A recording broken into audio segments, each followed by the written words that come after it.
ter ganhado uma sambona, hein, Luiz? É.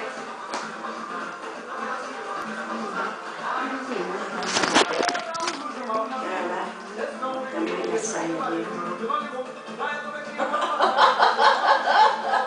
O dia ela tava xingando. Essas. E fica só de biquinho. Quer passar? Ô, Sérgio, põe esse negocinho pra cá só pra ficar gravando, né, Sérgio? Você precisa ser tonto, né? Você que é tonto. Põe um negocinho que é coisinha já pra cá gravando, gente, ó.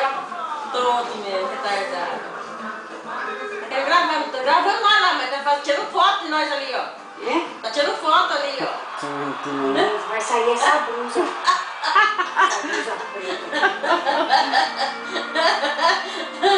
Ai.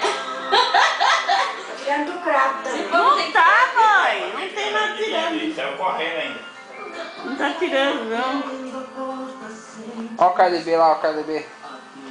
Ah, quero ver o magro. Você viu? 123 quilos, emagreceu 45 quilos. Aí o que ele falou que ele fez? Acho que eu vou ver qual que é. Ele falou que tirou a massa, começou a comer de 3 em 3 horas e mastigava 20 vezes cada colherada que ele comeu. Quantas vezes? 20? 20 vezes cada colherada. Esse aqui, ó.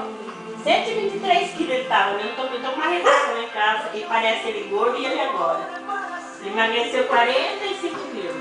Mas se queria...